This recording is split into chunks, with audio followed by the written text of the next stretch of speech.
All right, in this episode, we're joined by Samantha Schoener Stevens, or I guess I should say Dr. Stevens. Yes.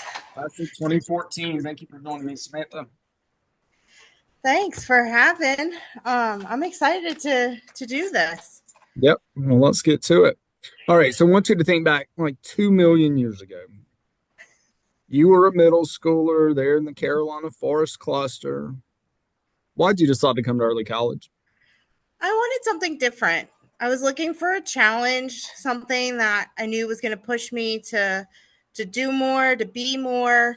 Um, and I wanted to be more than just a number. I wanted to be someone, who was known by their peers, someone who was known.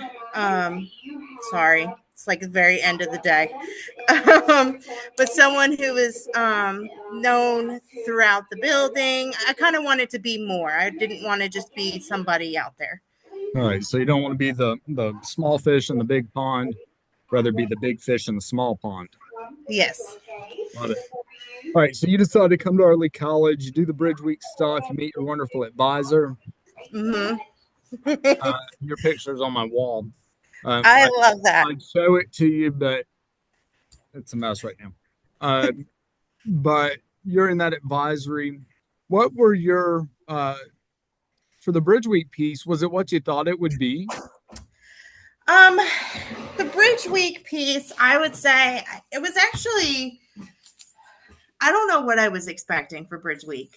Um, like I kind of knew it was going to be the opportunity for me to meet new people, which at the time was really hard for me to do, was like make new connections. Um, so I think I kind of enjoyed not knowing what was going to happen. That kind of helped break me out of my shell a little bit. But I enjoyed going in and meeting my peers, meeting teachers, and having that opportunity before the crazy hustle and bustle of school starting, to really have that time and to be able to have that experience. Makes sense. And I can tell you from the advisor side, and obviously that was the first advisory I had. I had no idea what to expect either. I'm finishing up year 15, I think, this year. A lot of advisory pictures on the wall. Uh, and I definitely didn't know what I was doing. And so it's a very different experience, and people just don't necessarily understand the importance of Bridge Week. Well, Bridge Week's huge. That's Yeah. where you establish everything because you're going to be spending so much time together. Uh, ends up being huge. But we sort of figured some stuff out, and hopefully, future advisories got a better version of me. Uh, all right, so you do freshman year. Freshman year is not overly difficult for you. Fantastic grades, if I remember. You move Hmm. into sophomore year. Sophomore year, you start taking some college classes mixed in. Junior year, even more college classes. Were the tech classes as rigorous as you thought they would be? So at first, no. I think because the first couple classes were really just like those intro classes. And then we took, I think public speaking was one of the very first ones we took. So I felt like it was a really good way to kind of ease us in. But what I really love about our high school classes was it prepared us to get ready for those. There was a lot of rigorous classes that we took, freshman year, even part of sophomore year, that I think really kind of helped ease the transition into those college level classes. So then it made it feel like it wasn't as hard as it could have been had we not had that experience in our high school classes. So I felt like those first couple classes were good. Now definitely as it went on it got harder depending on kind of what track we were on. Some of my classes I know towards the end got a little bit more difficult, but um, I really credit the level of work that we had to do in those high school classes to make that transition as easy as it was. And what role did Avid play in easing that? I talk about Avid all the time. I loved, I mean, just the study skills, just preparing us for like what it's going to be like to really take that next step. Really learning, okay, this is how I need to manage my time. This is how I need to, hold myself accountable.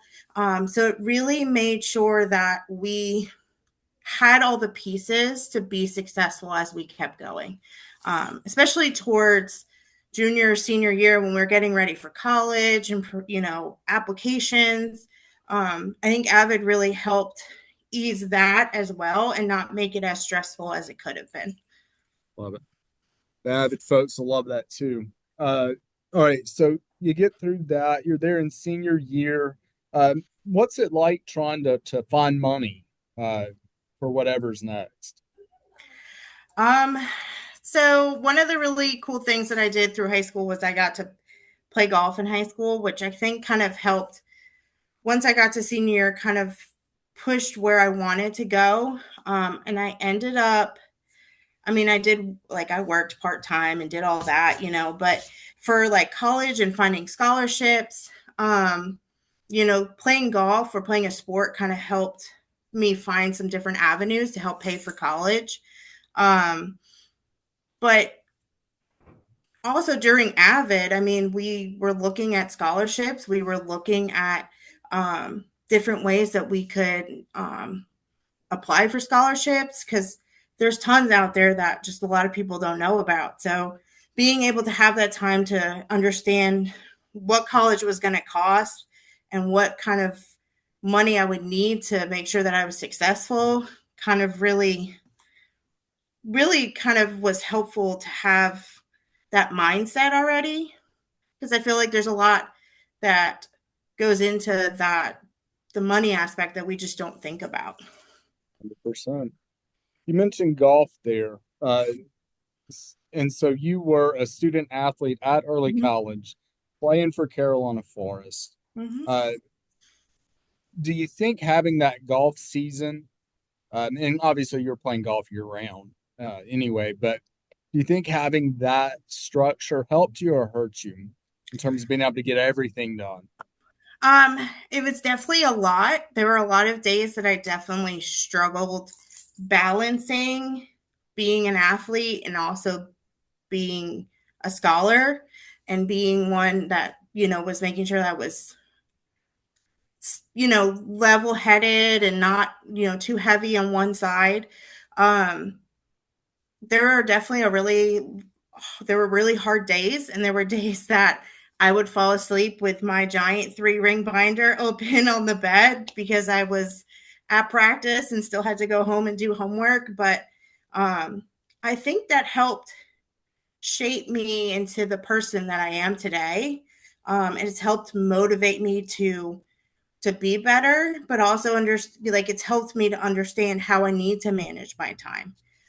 So there were some things that I didn't get to do because I had to do schoolwork or I was doing golf, but I feel like it really helped just mold me into being someone who would be able to manage just life a little bit better.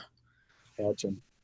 No, once it just gets hard, and then you just figure out how to do hard, Mm. and then life throws something else at you, and Yep. just keeps coming. You still play golf today? Not as much as I used to. I wish I could get out more and play more. Unfortunately, I only get to play a couple times a year. It's There's a lot going on in life, so it makes it kind of hard to really do that. But I do still enjoy going to play and enjoy. It's not as competitive for me anymore, but it's nice to just go and play and have some quality time with some friends and family and still do that. I understand. All right, so where'd you end up going to college? So I I guess we ended should up say which time. with yeah. So right out of high school, I ended up going to Coker. Um, I landed there to play golf because I was like, that's what I want to do. I want to play golf. I really want to pursue this.